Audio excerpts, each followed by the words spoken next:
This channel does not promote any violent, harmful, or illegal activities. All content provided by this channel is meant for an educational purpose only. 26-এর vote মানে 2026-এর বিধানসভা নির্বাচন দোরগোড়ায় কড়া নাড়ছে। তার আগে স্ট্র্যাটেজিক্যাল ইভেন্ট বেশ কিছু হতে দেখতে পাওয়া যাচ্ছে। তার মধ্যে বেশ কিছু পোস্টার ঘিরে কিছু প্রশ্ন উঠে দাঁড়িয়েছে। 26-এর ভোটে তৃণমূলের অধিনায়ক কে, প্রশ্নের উত্তর সময় বলবে। আজ শুরুতেই সেই বিষয়ে নজর রাখবো।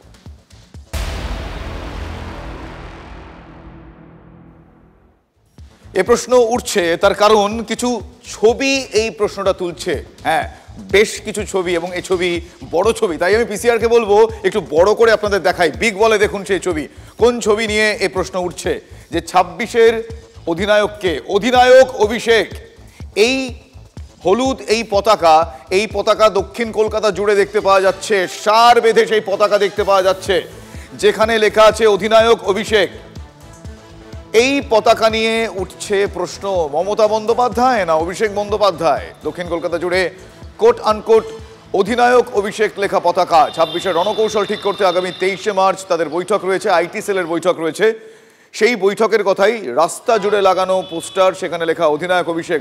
আরও 10 বছর দলের রাশ তাঁর হাতে থাকবে, এটা বলেছিলেন তৃণমূল সুপ্রিমো। আবারও 15ই মার্চ ভার্চুয়াল বৈঠকে অভিষেককে নেতা বলেছিলেন স্বয়ং সুব্রত বক্সী। 23শে মার্চের এই বৈঠকের আগে এই হলুদ পতাকায় বেশ কিছু প্রশ্ন উঠছে সামনে। আমার সহকর্মী সুমন মহাপাত্র এই মুহূর্তে আমার সঙ্গে রয়েছেন টেলিফোন লাইনে, সরাসরি রয়েছে আমার সঙ্গে সুমন। আমি সুমনের সঙ্গে কথা বলবো। সুমন, এই পতাকাগুলো এই সময় দাঁড়িয়ে যে প্রশ্নটা তুলছে, পরিস্থিতির জল্পনা, সে প্রশ্নটা উস্কে দিচ্ছে। 23 তারিখ রয়েছে, কিন্তু সেখানে কোনো অভিষেক বন্দ্যোপাধ্যায়ের ছবি নেই দেখতে পাওয়া যাচ্ছে, শুধুমাত্র গেটে রয়েছে। তাহলে আর কি এই বিষয়টা নিয়ে প্রশ্ন উঠছে? শুভজিৎ, প্রথমে একটা পরিষ্কার করে যে এটা তৃণমূল কংগ্রেসের আইটি সেলের বৈঠক নয়, তৃণমূল কংগ্রেসের সোশ্যাল মিডিয়ার সৈনিক যারা নিজেদেরকে ফিয়ারলেস এআইটিসি সাপোর্টার বা ফ্যাম বলে দাবি করেন, তাদের বৈঠক রয়েছে। 26-এর নির্বাচনকে কেন্দ্র করে আমরা একটা নির্বাচনমুখী রাজ্যে রয়েছি, স্বাভাবিকভাবেই এখানে এই ধরনের বৈঠকগুলো হবে। প্রত্যেকটা পলিটিক্যাল পার্টি তাদের স্ট্র্যাটেজি ঠিক করবে, কিন্তু এখানে যেখানে এই বৈঠক হবে তার বাইরে চারদিকে দক্ষিণ কলকাতা জুড়ে একেবারে পাটুলি থেকে যাদবপুর তার থেকেও বেশি অংশ জুড়ে লিখে দেওয়া হয়েছে অধিনায়ক অভিষেক। মমতা বন্দ্যোপাধ্যায় বারবার করে বলছেন দলের রাশ তার হাতে, বারবার করে বোঝানো হচ্ছে যে মমতা বন্দ্যোপাধ্যায়ের শেষ কথা, সেখানে অধিনায়ক অভিষেক। তাহলে কি 26-এর নির্বাচনে অভিষেক বন্দ্যোপাধ্যায় ক্যাপ্টেন হবেন? এই প্রশ্ন কিন্তু এই পতাকা তুলে দিল, জানিয়ে কার্যত কড়া প্রতিক্রিয়া পাওয়া যাচ্ছে বিরোধীদের কাছ থেকেও। তাহলে কি সুমন, তুমি যেরকমটা বললে ঠিকই। এবং এই মুহূর্তে আমরা আইটি সেল বলি বা সোশ্যাল প্ল্যাটফর্ম বলি, সোশ্যাল প্ল্যাটফর্ম কতটা গুরুত্বপূর্ণ আমরা সবাই জানি। তুমি নিঃসন্দেহে খুব ঠিক মতন কারেকশনটা করে দিয়েছো। সোশ্যালি আরও তাদেরকে চাঙ্গা করার জন্য, তাদের জন্য এই যুবদের অধিনায়ক হিসাবে তাকে ট্রিট করা হচ্ছে। যদি তিনি অধিনায়ক হয় তাহলে সেই দলের মালিক তৃণমূল সুপ্রিমো, সেই একটা বার্তাও কি দেওয়া হচ্ছে? কি মনে হয়? দেখো, তৃণমূল কংগ্রেসের যারা কর্মী রয়েছেন, সমর্থক রয়েছেন, তারা বলছেন যুব প্রজন্ম তারা অভিষেক বন্দ্যোপাধ্যায়কেই তাদের নেতা বলে মেনে নিয়েছে, কিন্তু সেই জায়গায় দাঁড়িয়ে যুব প্রজন্মরা কিন্তু তৃণমূল কংগ্রেসের থেকে অবিচ্ছিন্ন অংশ নন, তারাও সেখানকার ইন্টিগ্রাল পার্ট। সেখানে যদি 26-এর নির্বাচনে অধিনায়ক অভিষেক হন, তাহলে মমতা বন্দ্যোপাধ্যায় কি ভূমিকা পালন করবেন, এই প্রশ্ন কিন্তু উঠতে শুরু করেছে। তাহলে সোশ্যাল মিডিয়া পোস্ট গুরুত্বপূর্ণ ভূমিকা কতটা পালন করে আমরা জানি, সেখানে একটা মিমকে নিয়েও কত আলোচনা হয় আমরা জানি। এক্ষেত্রে আমরা সোশ্যাল মিডিয়ার প্ল্যাটফর্ম, তার এই বৈঠক, সেই বৈঠকে তাহলে নতুন করে কোনো রকম বার্তা বা নির্দেশ বা নিয়ম সেরকম কি আসতে চলেছে 23 তারিখ? কি মনে হয়? দেখো, তারা বৈঠক করবেন এবং বৈঠকে তারা স্ট্র্যাটেজি ফিক্স করার চেষ্টা করবেন কিভাবে সোশ্যাল মিডিয়ায় তারা প্রচারে ঝাঁপাবেন। সেজন্যই 23শে মার্চের এই বৈঠক গুরুত্বপূর্ণ। তবে তার আগে গুরুত্বপূর্ণ হয়ে দাঁড়ালো এই পতাকাগুলো, যেখানে তারা বুঝিয়ে দিলেন তাদের অধিনায়ক কিন্তু অভিষেক বন্দ্যোপাধ্যায়। তার কারণ আমরা বারবার দেখেছি মমতা বন্দ্যোপাধ্যায় বিভিন্ন মিটিংয়ে বলেছেন দলের রাশ তার হাতেই আছে, কিন্তু এখন যদি ক্যাপ্টেন অভিষেক হয়ে যান, একদম তাই, দলের রাশ তার হাতে থাকলে ক্যাপ্টেন অভিষেক। এক্ষেত্রে কোন বার্তা? আপাতত তোমায় ধন্যবাদ সুমন, আমার সহকর্মী সুমন আমার সঙ্গে ছিলেন। এবং যে পোস্টারকে ঘিরে, পোস্টার নয়, যে পতাকা ঘিরে এই প্রশ্ন উঠছে, সে পতাকার ছবি আপনারা এই মুহূর্তে দেখতে পাচ্ছেন TV9 বাংলার পর্দায়।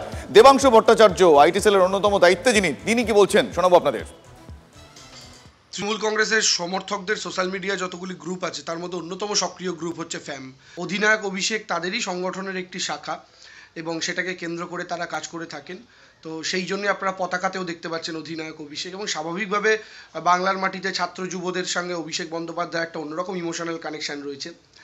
অভিষেক বন্দ্যোপাধ্যায় যেহেতু আমাদেরই জেনারেশন থেকে বিলং করেন, হতে পারেন 5-7 বছরের বড় ছোট, কিন্তু আমাদেরই জেনারেশনকে তিনি রিপ্রেজেন্ট করেন। সেই জায়গা থেকে দাঁড়িয়ে অধিনায়ক অভিষেক ফ্যামের গ্রুপের সদস্যরা হয়তো এই স্লোগানটাকে, এই ট্যাগলাইনটাকে ব্যবহার করেছেন। যদি আমি কোনো গ্রুপের কথা না বলি, আমি যদি আইটি সেল বলি সংগঠন হিসাবে, দলের একটি ফ্রন্টাল অর্গানাইজেশন, তাহলে তারই হাত ধরে সেই ফ্রন্টাল অর্গানাইজেশনের সূত্রপাত হয়। ফলে স্বাভাবিকভাবে সোশ্যাল মিডিয়া কর্মীদের মনে অভিষেক বন্দ্যোপাধ্যায়ের একটা আলাদা জায়গা রয়েছে। আপনারা শুনলেন দেবাংশু কি বলছেন। এই মুহূর্তে আমার সঙ্গে টেলিফোন লাইনে রয়েছেন বিজেপি নেতা জগন্নাথ চট্টোপাধ্যায়। জগন্নাথবাবু, এই নীল সাদা দলের এই কালো হলুদ যে পতাকা আমরা দেখছি পথ করে উঠছে, তাতে লেখা অধিনায়ক অভিষেক, কিভাবে দেখছেন আপনারা, কি বলবেন? না, অধিনায়ক যদি হন তাহলে সামনে তো চান্স আছে একটা, 22 থেকে 7 দিনের জন্য 29 এই মার্চ মাসটা তো পাচ্ছেন 14 তলায় বসে যাওয়ার জন্য। দেখি অধিনায়ক কিরকম, যখন বিদেশ সফরে থাকবেন তখন গিয়ে টুক করে চেয়ারে বসে পড়লেই তো হয়। তো অধিনায়কের অধিনায়কত্ব প্রমাণ করতে হবে, তো he has to lead from the front না, পিসিকে সরিয়ে দিতে হবে। তো সেটা কোথায় পারছে? এসব ছ্যাবলামি, এখানে পোস্টার সেখানে পোস্টার, কিছু উচ্চিংড়ে এসব করে বেড়ায়। যদিও ওটা ওদের দলের বিষয়, আমাদের কিছু বলার নেই, তো আমাদের একটি বিষয়েই আমাদের স্বার্থ, সেটা হচ্ছে এই তোলামূল পার্টিটা শাসক দলে রয়েছে এবং বাংলার মানুষ, বাঙালি, হিন্দু বাঙালি ঠিক করে ফেলেছে এদেরকে তাড়াবেই, এবং 26-এর ভবিষ্যৎ হচ্ছে যে তৃণমূল যাচ্ছে, বিজেপি আসছে। অনেক ধন্যবাদ আপনাকে।